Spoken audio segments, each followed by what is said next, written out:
Have you ever had one of those days where the universe seems to be playing a prank on you? You spill coffee on your shirt right before a big presentation. Your perfectly planned schedule is derailed by a flat tire. And to top it all off, you trip over a crack in the sidewalk for no reason at all. We call it a bad day, a string of bad luck, a sign that we are out of sync with the flow of life. But what if it's none of those things? What if you have misunderstood the messenger? What if life isn't punishing you, but is playfully trying to wake you up? Today, we are going to meet one of the most misunderstood and most vital archetypes in Carl Jung's entire map of the soul. Not a king, not a warrior, not a sage. We're going to meet the divine fool, the sacred clown, the playful trickster. In our deep and important journey of self-discovery, it is so easy to become serious. We do our shadow work. We heal our inner child. We build a new, conscious identity. And without realizing it, we can become rigid, self-important. We build a new spiritual persona, and we forget how to laugh at ourselves.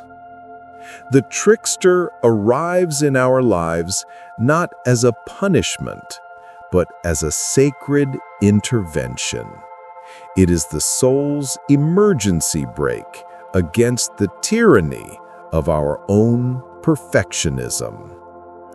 It comes to trip us up, to disrupt our grand plans, and to remind us of the profound liberation of not taking ourselves so seriously. There is a subtle danger on the path of self-discovery.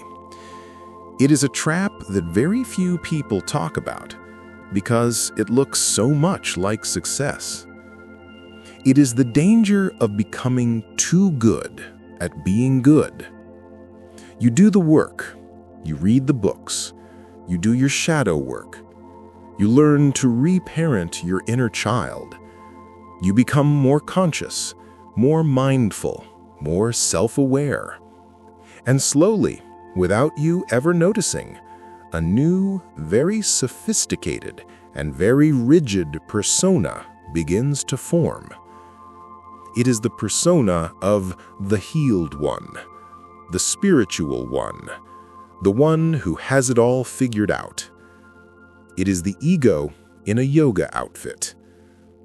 And it is one of the most comfortable and most dangerous prisons you can ever build for your soul. Because in this prison of spiritual perfection, there is no room for messiness. There is no room for mistakes. There is no room for laughter. Let me tell you about a man we will call Mark. Mark was a devoted student of this inner work. He had spent years on his journey.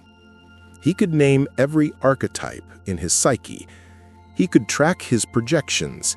He meditated daily. And his life became very orderly, very controlled. His friends noticed it. He stopped telling jokes. He would analyze the psychological subtext of a simple movie night. He was becoming wise, and he was also becoming profoundly boring. And secretly, he was exhausted. The constant effort of maintaining this new, enlightened identity was just as draining as his old corporate one. He had simply traded one suit of armor for another.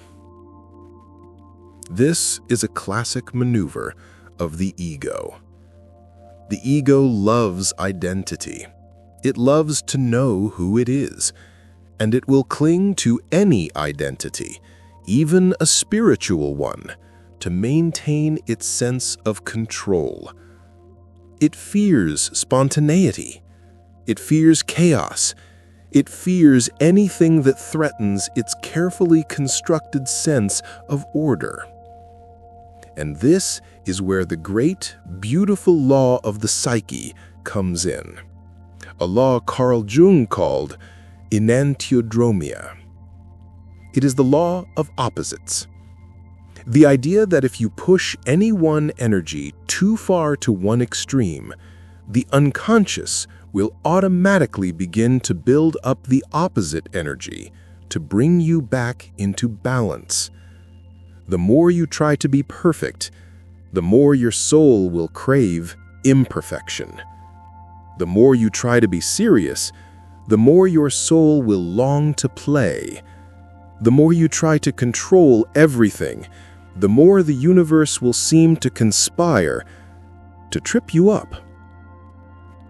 This is the arrival of the trickster. Those frustrating, absurd moments, the spilled coffee, the flat tire, the forgotten keys, are not a sign that you have failed on your spiritual path. They are a sign that your soul is working perfectly. It is the psyche's immune system sending in a sacred clown to break the fever of your own self-importance. The trickster does not come to destroy you. It comes to save you from the deadening prison of your own perfection. It is the voice that whispers, "Lighten up." It is the banana peel placed perfectly in the path of your grand 5-year plan. It arrives to shatter the rigid statue you have become so that a real, living, breathing human being can emerge from the pieces. So let's pause here together for a moment. I invite you to do a small embodied check-in. Just close your eyes, if that feels right for you, and bring to mind the idea of your own personal growth, your journey. Just notice the feeling of those words. For many of us who do this work, there is a sense of seriousness, a sense of weight, a responsibility. Is there a tension that comes with that? A tightness in your jaw or your shoulders? A feeling that you must always be vigilant, always be self-aware? Just notice that. That is the feeling of the spiritual persona. It is the weight of being the gatekeeper of your own perfection. And the trickster arrives to offer you a vacation from that exhausting job. It offers you the gift of being clumsy, the liberation of being wrong, the joy of being simply human. But this force, like all archetypes, has two sides. It can be a creative, liberating force, or, if left in the dark, if left unacknowledged in our shadow, it can become a destructive and self-sabotaging one. So how do we tell the difference? How do we learn to dance with the sacred clown without letting it burn the whole circus down?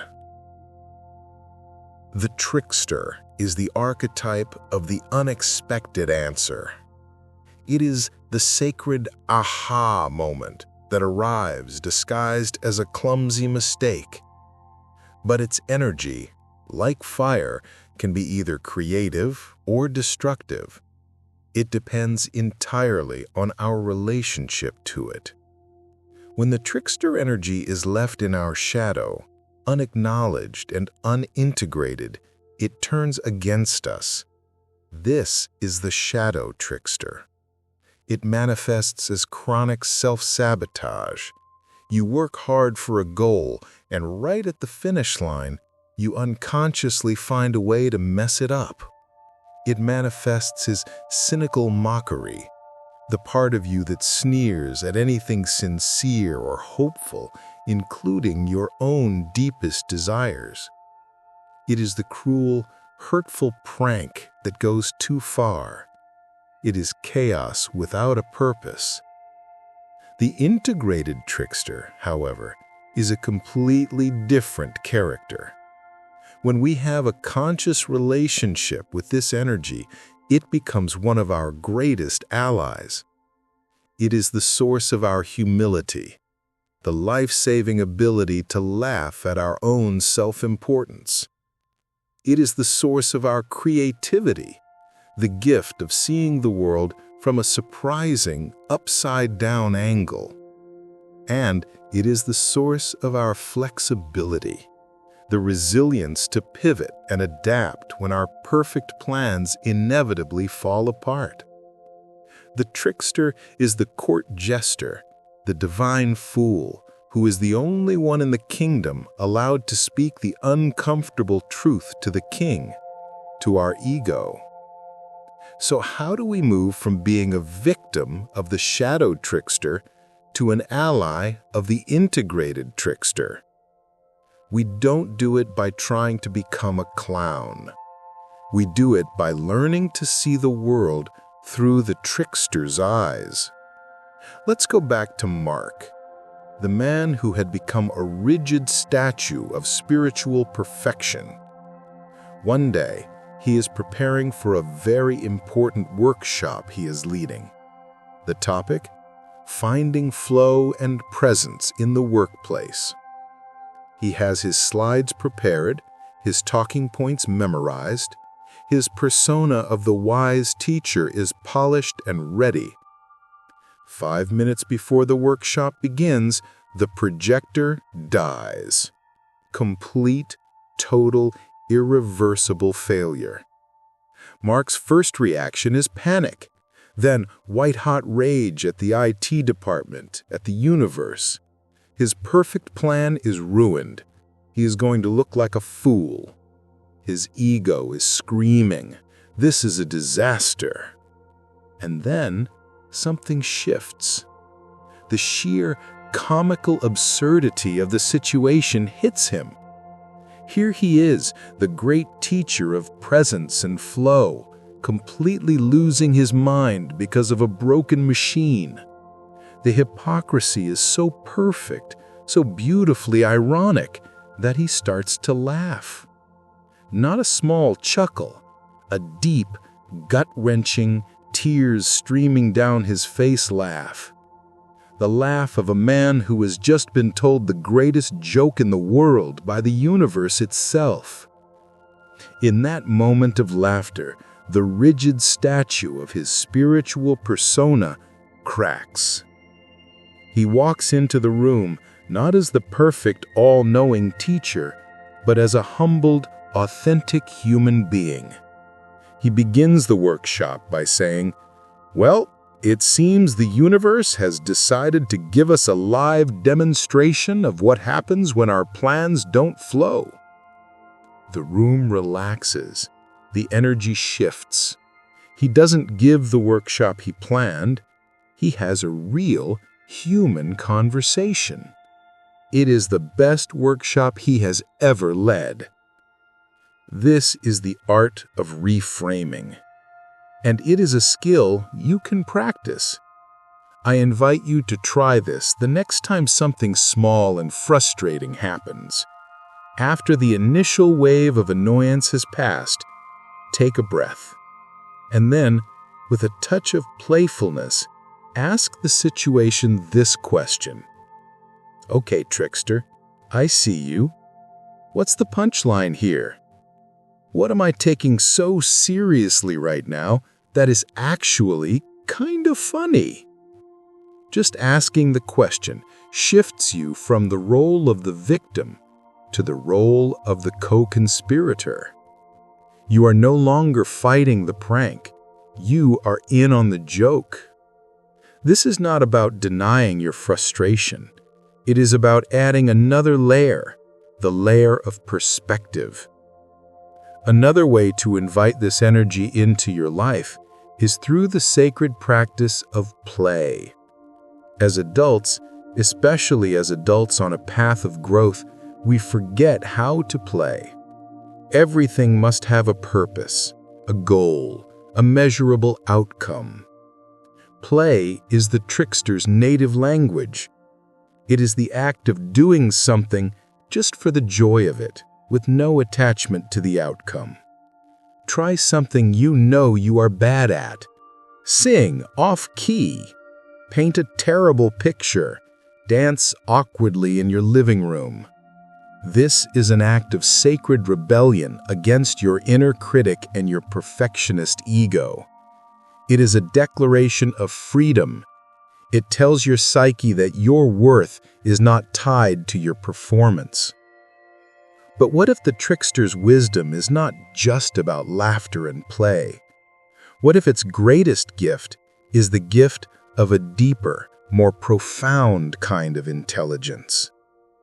What happens when the fool reveals himself to be the wisest one in the room?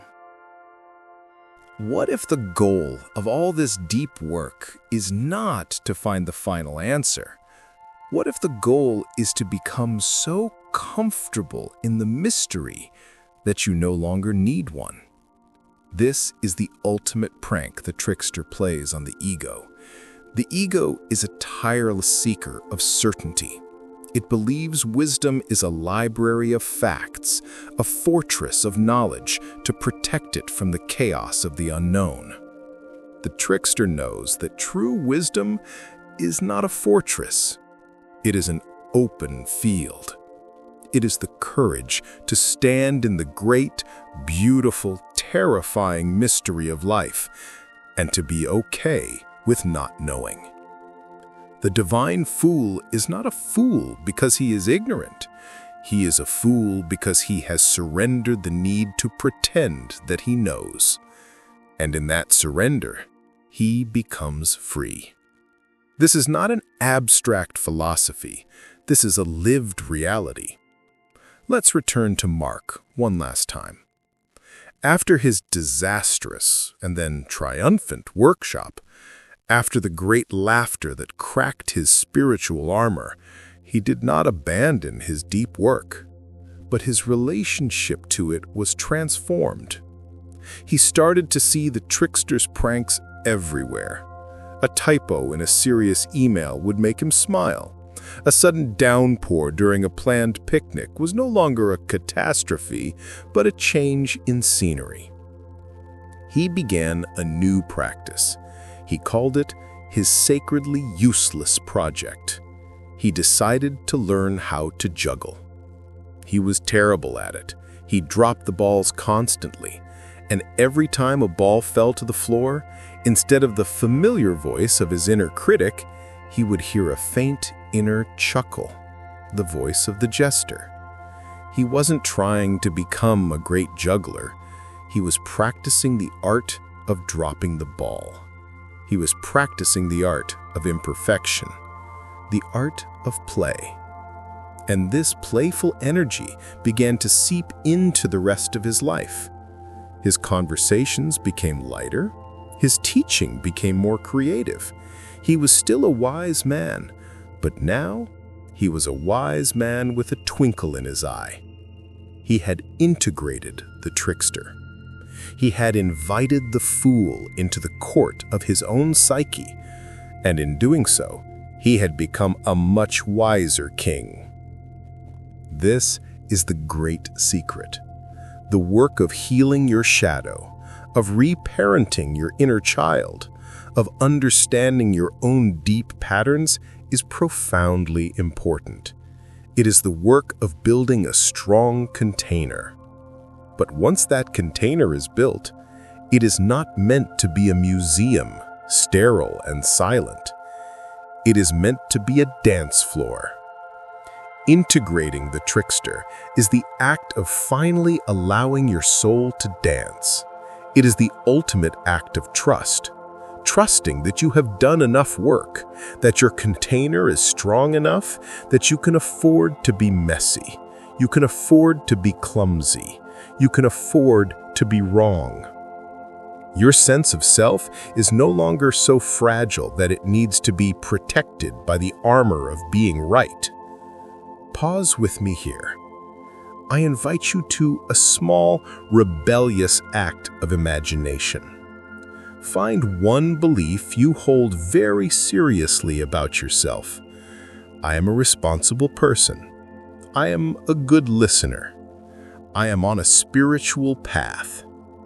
Just for a moment, hold it lightly in your mind, and then whisper a playful question to it. What if you're not the whole story? What if the opposite is also a little bit true?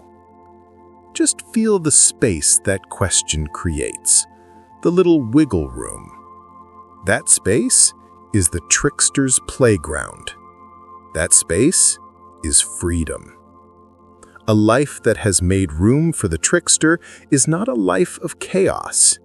It is a life of profound resilience. Because when you can laugh at your own plans, you can never truly be defeated when they fail.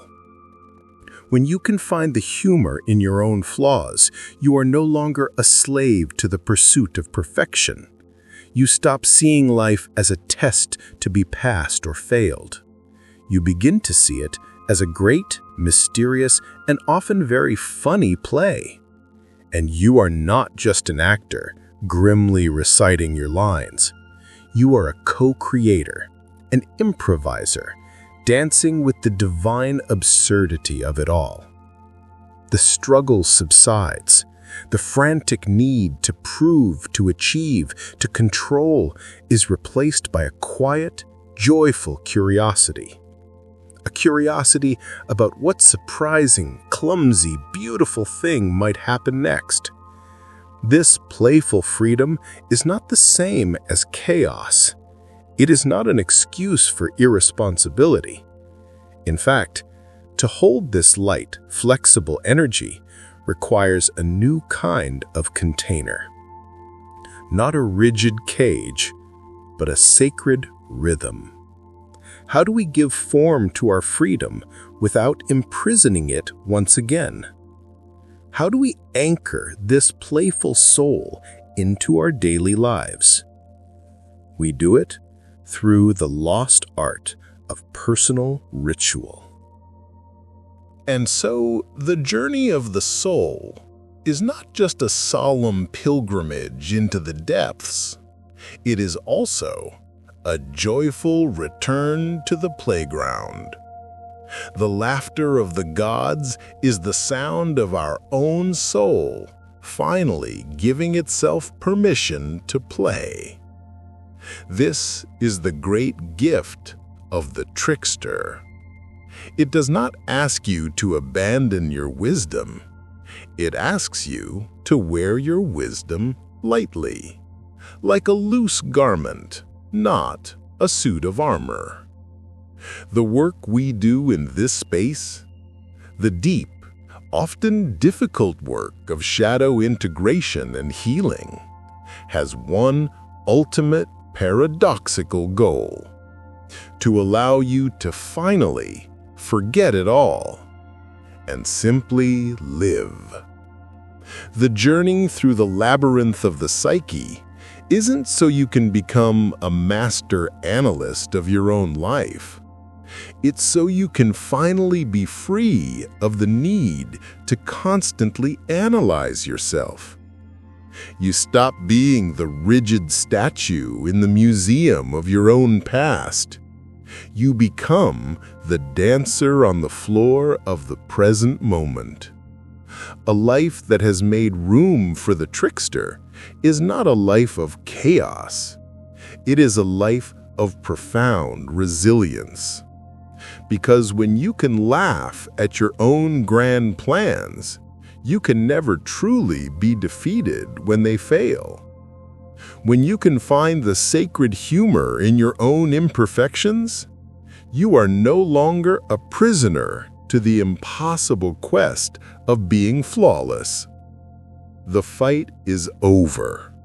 The struggle to maintain a perfect spiritual image dissolves into the simple, humble joy of being a messy, clumsy, beautiful, and authentic human being. This is freedom. It is the lightness of being that you have been craving. The peace that comes not from having all the answers, but from falling in love with the mystery. So I invite you now to a small act of sacred foolishness, a playful rebellion against the tyranny of your own seriousness. This week, find one small, harmless way to break one of your own rigid, unwritten rules. Wear mismatched socks to an important meeting. Take a different, inefficient route home from work, just to see what happens. Tell a silly joke in a serious moment. Intentionally do one thing with no purpose other than the simple, unadulterated joy of it. This is not a trivial act. It is a declaration of your inner freedom. It is a signal to your soul that you are ready to play again. In the comments below, I invite you to share your chosen act of playful rebellion. Let us create a library of joy, a testament to our collective courage to lighten up. But once we have welcomed this playful, spontaneous energy back into our lives, once we have allowed for a little healthy chaos, we face a new, beautiful question. How do we give form to this newfound freedom without imprisoning it all over again in a new set of rigid rules? How do we anchor the playful soul into the rhythm of our daily lives? We do it through the lost, ancient, and profoundly stabilizing art of personal ritual.